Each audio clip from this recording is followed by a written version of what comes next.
Hello friends, welcome to exam के दीवाने। आज हम आपके लिए रीजनिंग के घड़ी के टॉपिक से कुछ क्वेश्चंस लेकर आए हैं जो आपके दर्पण और जल प्रतिबिंब से संबंधित हैं। तो चलिए स्टार्ट करते हैं। पहला क्वेश्चन है, एक घड़ी में 8:20 बज रहे हैं तो इसका दर्पण प्रतिबिंब होगा। इन क्वेश्चंस को करने के लिए मैं आपको एक रूल दिखाता हूँ। तो रूल देखते हैं।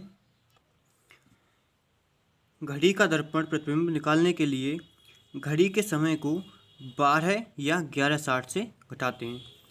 यानी कि अगर हमको किसी का दर्पण प्रतिबिंब निकालना है तो उसको हम 12 या 11:60 से घटाते हैं। तो अब क्वेश्चन देखते हैं। एक घड़ी में 8:20 बज रहे हैं तो इसका दर्पण प्रतिबिंब होगा। तो यहाँ पर कितना दिया गया है? 8:20। तो इसको हम 12 से घटाते हैं। कितने से? 12 से। तो 12 से 8:20 को घटाएंगे तो यहाँ पे आएगा कितना? 40। यहाँ पे कितना बचेगा? 11। 11 में से 8 गया तो कितना होगा? 3। यानी कि इसका आंसर होगा 3:40। कितना? 3:40। तो इसका होगा option number B right answer.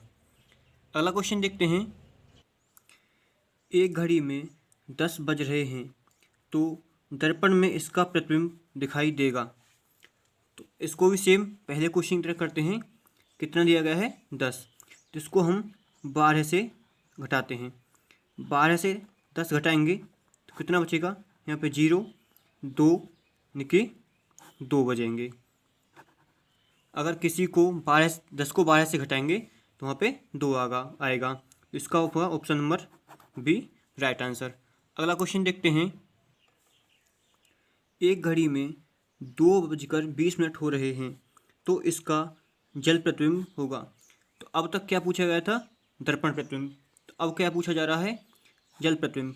तो इसके लिए भी आपको मैं एक रूल दिखाता हूँ। चलो रूल देखते हैं। यदि घड़ी का समय देकर उसका जल प्रतिबिंब पूछा जाए तो घड़ी के समय को 6:30 या 18:30 से घटा देते हैं। कैसे? और किसी घड़ी का समय देकर हमको उसका जल प्रतिबिंब पूछा जाता है तो उसके समय को हम 6:30 या 18:30 से घटा देते हैं। तो क्वेश्चन देखते हैं। क्वेश्चन है, तो यहाँ पर दिया गया है 2:20। घड़ी में 2:20 हो रहे हैं तो इसका जल प्रतिबिंब होगा। तो इसको हम किससे घटाते हैं? तो इसको हम घटाते हैं 6:30 से। किससे? 6:30 से हम 2:20 को घटाते हैं तो कितना आएगा? यहाँ पे 10 आ गया। यहाँ पे कितना बचा?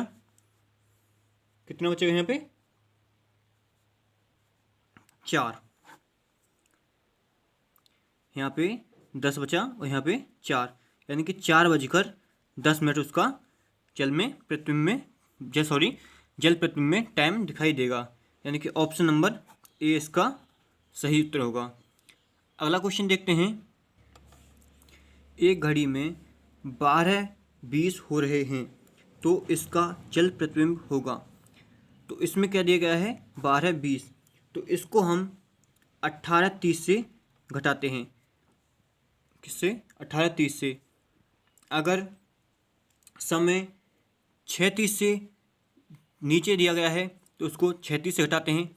अगर समय 6:30 से ऊपर दिया गया है तो उसको 18:30 से घटाते हैं।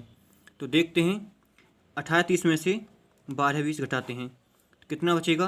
यहाँ पे 10 आ गया और यहाँ 18 में से 12 गया तो 6, यानी कि 6:10 उसमें सही समय होगा। कि ऑप्शन नंबर ए इसका राइट आंसर होगा। अगला क्वेश्चन देखते हैं।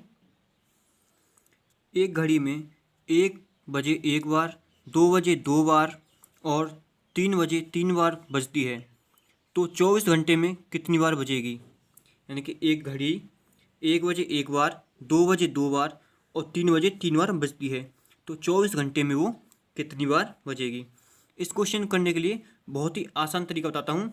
तो 1 बजे कितनी बार? एक बार, प्लस 2 बजे 2 बार, 3 बजे 3 बार, प्लस डॉट डॉट कितनी बार?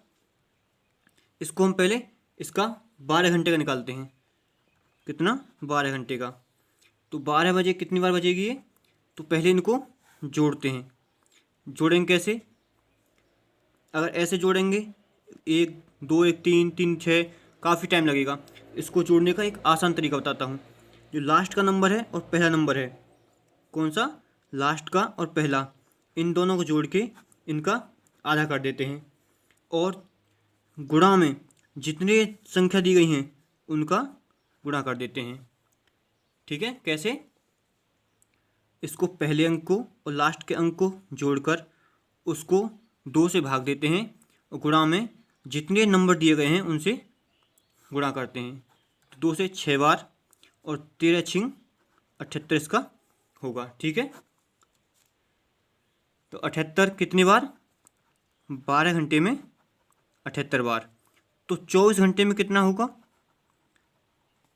ये दूना हुआ तो ये भी दूना होगा। 78 दूनी 156। कितना? 156। यही इसका सही उत्तर होगा, यानी कि ऑप्शन बी इसका सही उत्तर है। अब एक क्वेश्चन आपके लिए, घर के लिए, जिसका आपको आंसर कमेंट बॉक्स में देना है। तो क्वेश्चन देखते हैं। क्वेश्चन है, एक घड़ी में 10 बजकर 20 मिनट हो रहे हैं, तो दर्पण और जल प्रतिबिंब क्या होगा? तो ये आपके लिए, घर के लिए है। इसमें दर्पण प्रतिबिंब और जल प्रतिबिंब दोनों पूछे गए हैं। तो इसका आंसर आपको कमेंट बॉक्स में देना है। मैं आपके सब आंसर का वेट करूँगा। So thank you. जय हिंद, जय भारत।